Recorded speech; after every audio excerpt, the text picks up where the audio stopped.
ஒன்றியத்தில் ஆளுகின்ற மோடி அரசால் எரிவாயு தட்டுப்பாடு கடுமையாக மக்களை வதைத்து கொண்டிருக்கின்றது. ஒவ்வொரு வீட்டிலும்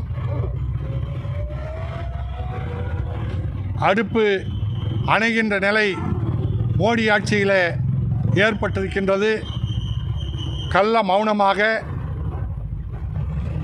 ஈரான் இஸ்ரேல் போரை மௌனம் சாதித்து மௌனமாக ஆதரித்தனுடைய விளைவாக உலகத்துக்கு பெரியண்ணனாக இருக்கக்கூடிய ட்ரம்புக்கு ஆதரவு தெரிவித்ததன் காரணமாக இந்திய மக்கள், பாமர மக்கள் இன்றைக்கு எரிவாயு தட்டுப்பாட்டிலே கடுமையாக பாதித்திருக்கின்றோம்.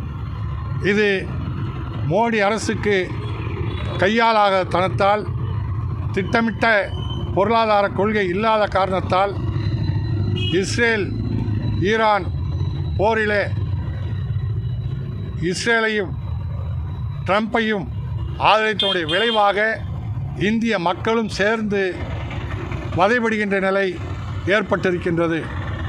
இதை இந்த கடந்த காலங்களில் பண மதிப்பிழப்பீட்டின் காரணமாக நூற்றுக்கணக்கான பேர் தெருவிலே விழுந்து செத்த நிலை மீண்டும் இப்போது எரிவாயு தட்டுப்பாட்டில் மோடி அரசால் ஏற்பட்டிருக்கின்றது.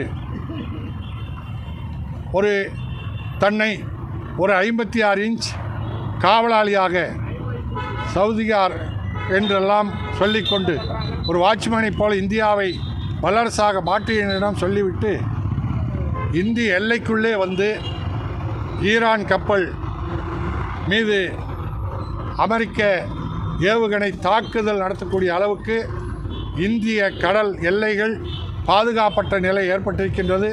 அதிலும் குறிப்பாக இலங்கைக்கு அருகில் இருக்கக்கூடிய தமிழ்நாட்டு எல்லையில் வந்து அந்த ஈரான் கப்பல் தாக்கப்பட்டிருக்கின்றது. அது அப்போதும் கூட மோடி அரசு வாய் திறக்காத நிலைதான் நீடித்து கொண்டிருக்கின்றது. ஆகவே இந்த அரசு மக்களை காக்க தவறிவிட்டது. மக்களுக்கு எரிவாயு சிலிண்டர்களை தட்டுப்பாடு இல்லாமல் தர மோடி அரசு தவறிவிட்டது.